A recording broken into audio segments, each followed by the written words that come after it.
Hey, this is David Wynn with the Mortgage Edge podcast, brought to you by Click and Close Mortgage. Today, I have a very special guest from Humboldt, Texas, or around the Houston area, James Polomsky. James, welcome to the show. Thank you so much. It's a pleasure to be here. Well, we know you're a realtor, but that's all we know, that you're one of the top realtors in the area. How long have you been a realtor? I have been a realtor for 24 years. 24 years. Holy cow. Well, I know that you had a profession that was very helpful before this, because I know you're not that old. What did you do before you became a realtor? I actually had a couple of professions. The first one was a college administrator. I was a college administrator at Penn State for a couple of years, and then at the University of Houston for a couple of years. And then I transitioned into teaching from that because I did enjoy time with the students. And my passion there was English. So I was an English teacher for 14 years at the middle school level.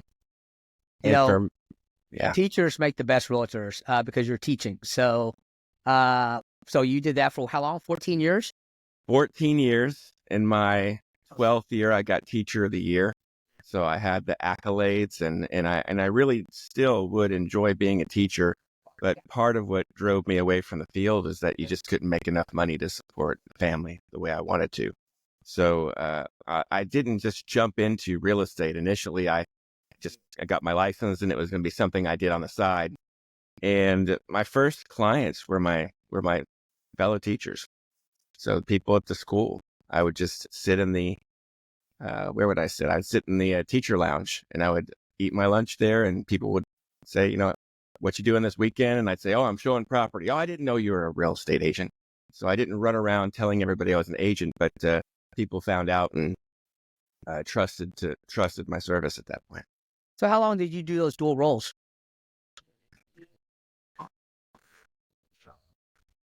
For all of it.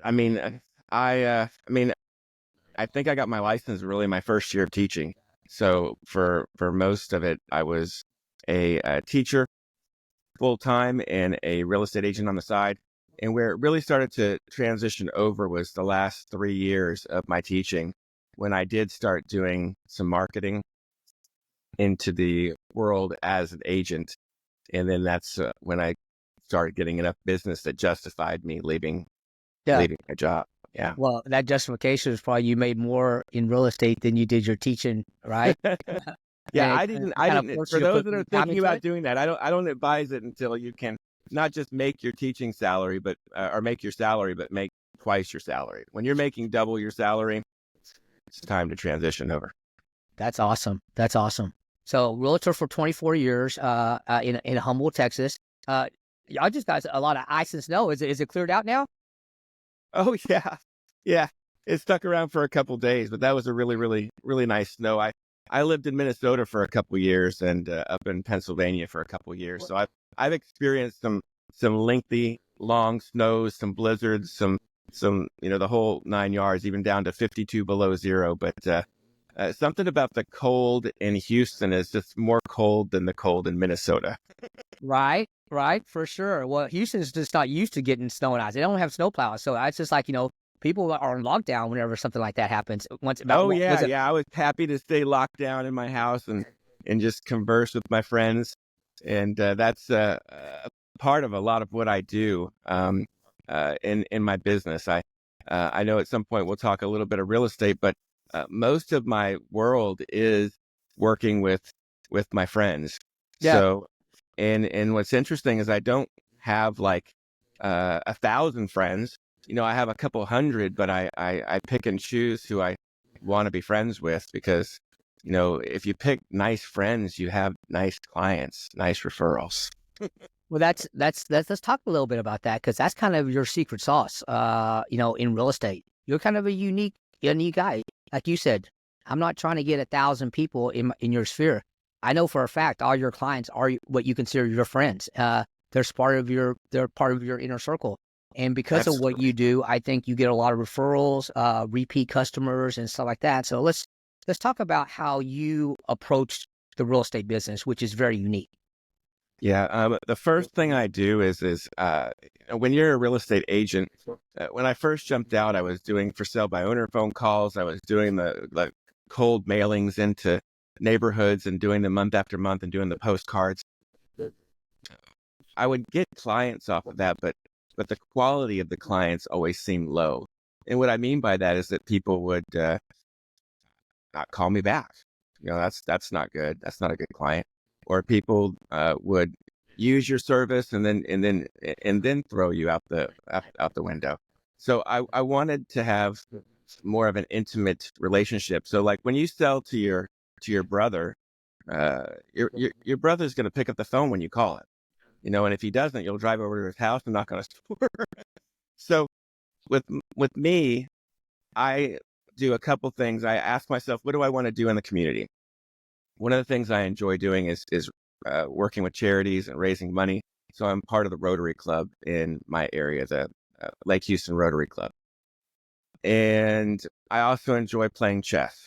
So I have started the Lake Houston Chess Club, and that meets on both Tuesday nights and Thursday nights. And I started that 8 years ago, and it meets every single week.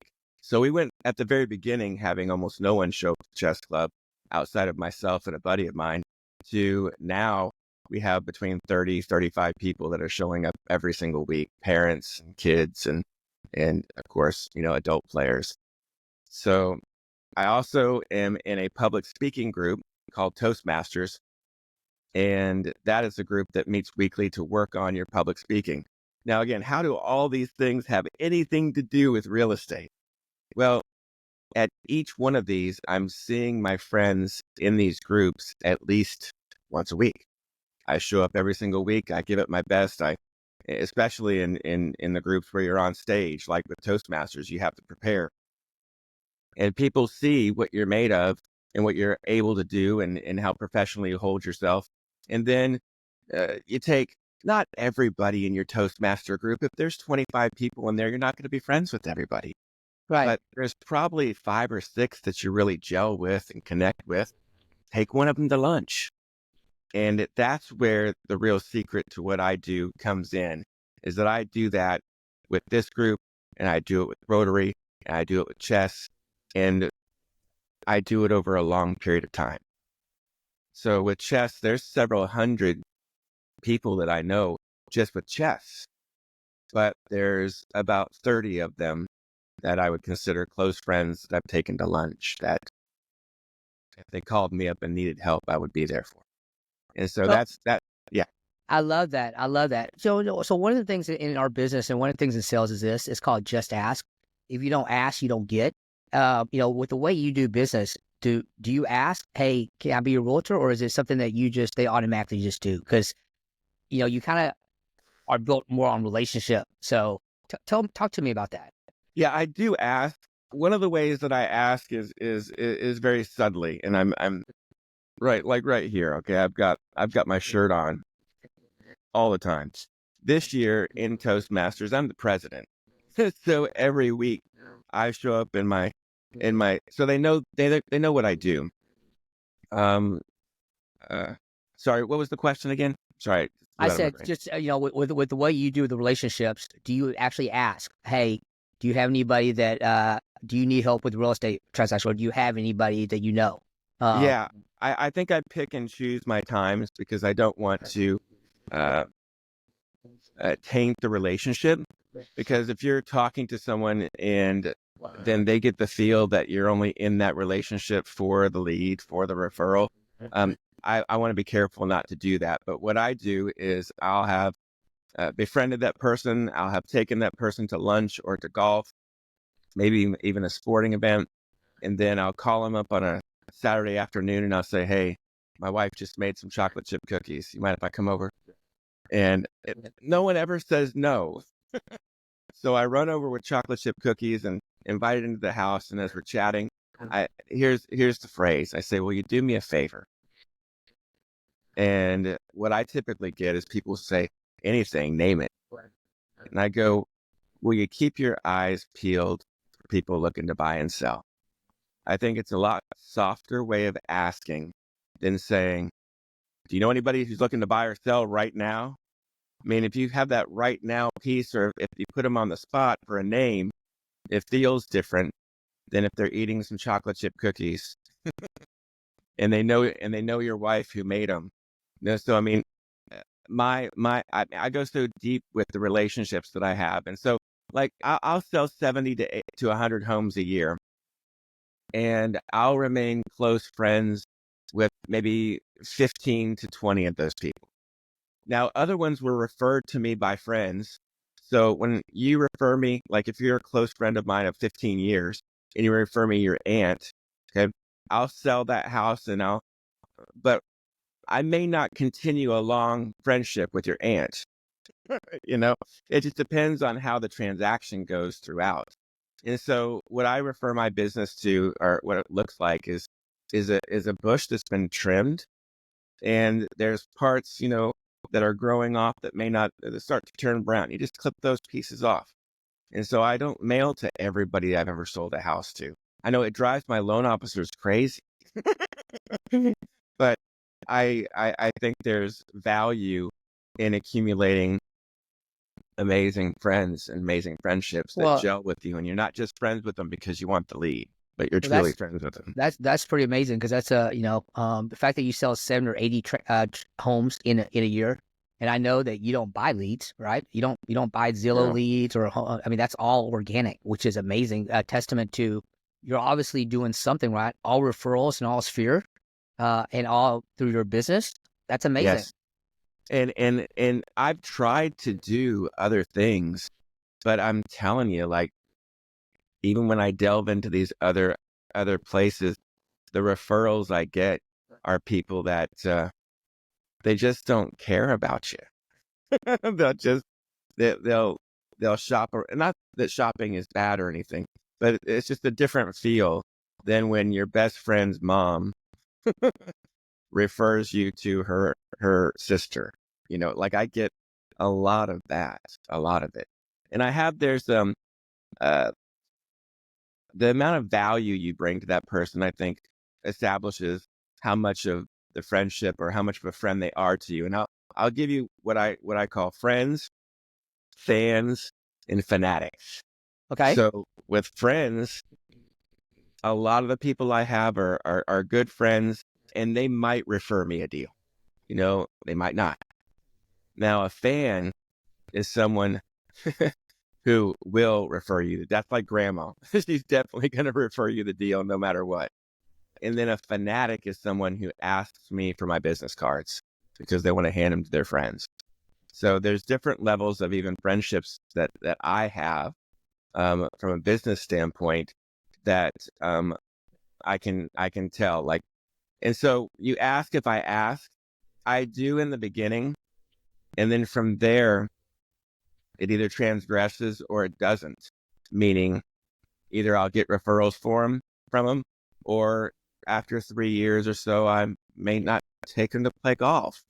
you know, I mean, I kind of maneuver around to the people that appreciate the friendship that I offer. That's awesome, man. That's awesome. So it's a little bit of different prospect, like as a lender, I'm in a coaching program, and one of the things that our coaches teach us is always ask.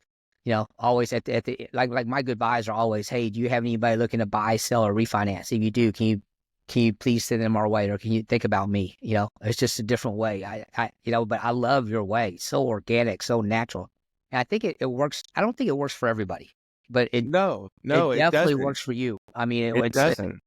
And it works for people that have that literally, like, if you're in a group in Toastmasters. I've been in that group for 3.5 years. I've been the membership director. I've been the social media director. I'm the president. I'm going to be an area director this next year. It's like a growing relationship. But the friendships I have in there, it doesn't immediately lead to leads. right. So that's the thing too. Like, you can't go to a Toastmaster meeting and expect, even 3 or even 10, and expect people are going to just start using you. I have gone to, at this point, 150 meetings across 3 years, and I have closed 5 deals, but I have incredibly deep friendships with those people that have referred those deals to me. So it's not just that I've gotten the deals, it's that it's going to continue to be more and more deals that come from that. I Well, also and go ahead. You also I what? said I also promote, like when I go to a Toastmaster meeting, I promote that on my Facebook page. When I'm at a Rotary meeting, I promote that on my Facebook page. I'm always inviting my friends and the community to come to those meetings. Same thing with the chess club. So every week they see me post at least 4 times in meetings that I'm in, which gives the impression as well that I'm like actively involved in the community. So it's almost 200 posts a year of me attending meetings that I'm inviting people into. So I know I have a lot of fans that appreciate that as well. So it's not just the people that you're seeing, but it's the people that are watching you and maybe not even liking the post. Like I tell people all the time, if you're seeing my post and you like it, like it. How much? So your people, do you get anything from Facebook and social media, or how do you feel about those platforms? I love the platform as something that shares with the community what I'm doing, because as membership director of the Rotary Club, I have people that call me all the time from my post asking to find out more information about the Rotary Club. So I think without that platform, we wouldn't be able to reach as many people as we do. And Rotary Club, why am I part of the Rotary Club? In Toastmasters, same thing. These groups have people in them that are highly motivated, working towards something, passionate. Those are the kind of people that I want to be friends with. Yeah. So, like people that meet like my Toastmaster group meets at 7 o'clock in the morning every single Friday. Wow. And we put on a live performance and it's broadcast. So any Friday morning at 7 o'clock, if you wanted to tune in, you could see me start the meeting as president and see the meeting running. And we have speakers and we have evaluators. I mean, it's an action-packed thing. But through the course of all that, you really get to know people. And again, like even in Toastmasters, I say I'm probably friends with like there's 22 of us in there. I'm friends with like 16. There's several I don't want to be friends with. We're just different kind of characters. And there's 5 of them that have referred me deals. I have a $600,000 listing that's coming off of one of those. So, I mean, it's neat to be able to work with people and that's where listings come from too. It comes from people that trust you. Now, if you get into these groups and you underperform, no one's going to want to use you. So again, you have to choose something that you're going to attend every week, be passionate about. I mean, if you joined Rotary Club and you only go once a month, and when you're there, you're not paying attention, why are you there? Like, I'm not only in person or talking with everybody, I'm inviting everybody, saying hi. New people we're, giving a lot more attention to. I'm like, oh, have you met the superintendent over here? And then when the meeting starts, I'm one of the 2 people that are standing up with microphones to welcome guests. So it's a new guest, I run the microphone over and you know, I'm that's one of my duties. How did I get that duty? I don't know. And then I take pictures and then I post them. So I want the community to know not this just what we're doing, but I want them to be a part of it as well. Well, it sounds like all these extra. I wouldn't say extracurricular activity. It's part of you, James. It's part of what makes you successful. I mean, you're busy. I mean, is there a day that you take off completely, or is your life just 7 days a week? Go. Well, here's what's interesting. Like we have a camper, and we take that camper on like month-long vacations. But we take it on a month-long vacation to Galveston. I live in Houston. So if there's so I can still come back for my meetings. So we do take time off for sure. I mean, if any on any given day, like today, I was at Toastmasters this morning. I gave a speech, drove home, Actually, I drove one of my buddies home because he needs a lift. And then I have this, and then I'm free the rest of the day. Like Monday, taking a family to the zoo. That's one of my promotions too. So I like to offer value to people that are my friends. So I have a membership at the country club, and I will call and say, hey, let's go play golf. And I also have a membership at the zoo that allows me to get up to 7 people into the zoo. So I'm able to call all 200 people in my sphere. And I say sphere, but it's really lots of spheres. So you have a sphere of chess people, a sphere of past teacher friends, a sphere of Rotary people. So I'm able to call my people in these spheres and invite their families to the zoo for free. And then when I meet them up there, depending on who it is, I might have some kind of maybe bookmarks for the kids or carousel rides that I hand people, or cookies that my wife has made. I'll hand them right before they go in. And then I release them into the zoo. A couple of them are like, Jim, aren't you going to walk with us? And I'm like, no, enjoy your family. I've been to the zoo like 87 times. So it's a promotion that I'm able to do, get people into the zoo. And look, of the 200 people I call, maybe 30 will take me up on the offer. But the other 170 appreciate the call. How often do you call their 200 people? Say again? How often do you call the 200 people? Oh, gosh. Well, a lot of these people I'm seeing through just daily interactions with Rotary Club and Toastmasters and Chess Club. So, Gotcha. but at least quarterly, I'm touching people. And I also am mailing into them at least, I say monthly, but sometimes it's twice a month and sometimes it's every 6 weeks or so. I try not to make it look like, oh, here's a monthly mailing every single month, because the mailings that I have come in are recipe cards from my wife on a postcard where I've written something on the other side. And usually it's, hey, let's go to lunch sometime soon. Again, you got to be careful how many of these you do, and you got to keep track of who you offer it to, because Exactly. otherwise it does There's a, cost a lot of money to take that many people to lunch. So I have a dividing way of, like, my top sphere are my A's and my B's, and then I've got C's and D's, and D stands for delete. And that's something that I think is important to have as well, is that, like, again, for me, the quality matters. yeah, And if, there's something that has gone awry in the relationship, it's best for me not to mail them recipe cards and invite them to the zoo. So, James, we've talked a lot about, how you attract customers and stuff like that. What's your why? Why do you do what you do? Because it can't be about that for you. I can tell you right now, it's not about the money. I know that. So Yeah.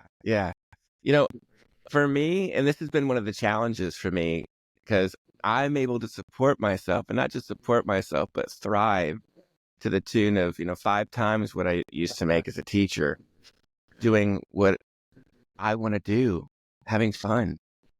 I mean, a third of my week is playing chess, and I've actually gotten to not just meet, but play grandmasters. Anyways, I digress on that, but I wish that I was more able to show people that this path not only exists, but that if you delve fully into it, it's incredibly rewarding. yeah, Like the real estate, when I get the listing, when I get the deal, that is the fruit of my labor. My labor is going to lunch. My labor is going to the meetings, serving the community, going to the luncheons. And people are like, what do you mean it's the labor? That's my work. Because when I do get a listing, I meet with the people for a couple hours, and the rest of it usually by phone. So there's not a whole lot of time that actually takes. Again, I'm working with 38 clients at the moment, and a lot of them are dormant. They're kind of like just waiting. Um, a third of them are in houses right now that are just, the market isn't ready to sell. So you have to have a certain level of patience with that too. But anyways, I'm sorry, I'm getting on another transition. No, you're good. Well, James, we could sit here and talk to you all day, but we definitely want to bring you back. Before we let you go, what should we have talked about that we didn't talk about? I think that one of the things that's important is that you have a system that you believe in and that you trust. And one of the first things that I do with people that either want to be an agent or is that I ask them to, do you believe that this mindset could work? That you could actually be be be a professional friend and have that be something that works for you. So just trusting in what you do and having the right mindset. I think Henry Ford, it's an old quote, but whether you think you can or think you can't, you're right. And I think that's really the biggest thing. And in real estate world, I tell people, look, I'm going to do what's right by you, no matter what. So I'm walking through the house. I'm not looking to see if this is the perfect house. I'm looking up and I'm showing, hey, did you see that crack up there? Hey, did you see the imperfections in the tile over here? Man, I'm pointing stuff out so that you know what you're getting. It takes me longer with my buyers to find the house, but they know that there's nothing nothing that's going to surprise them with it, So anyways, I'm one of those that could talk forever too. No, your attention to detail. I love it. I love it. Well, James, if the people want to find you in Humboldt, Texas, and I know they do, and they want to be part of your friend circle, how do they find you? They can find me easily with my phone number at 713-459-0220. And if you put in my name, Jim Polomsky, or the Polomsky team on Facebook, we're the only ones. And if you're watching this live, folks, you saw that go across the lower thirds. Well, Jim, if I'm looking for real estate in the Houston area, whether it's buy, sell, or whatever your needs are, just reach out to Jim. He's a great guy, and you get to be part of his inner circle and maybe get some of those chocolate chip cookies from his wife. Definitely. So with that being said, I'm David Wynn. I'm with the Mortgage Edge podcast. Thanks for being with us today. Have a good day.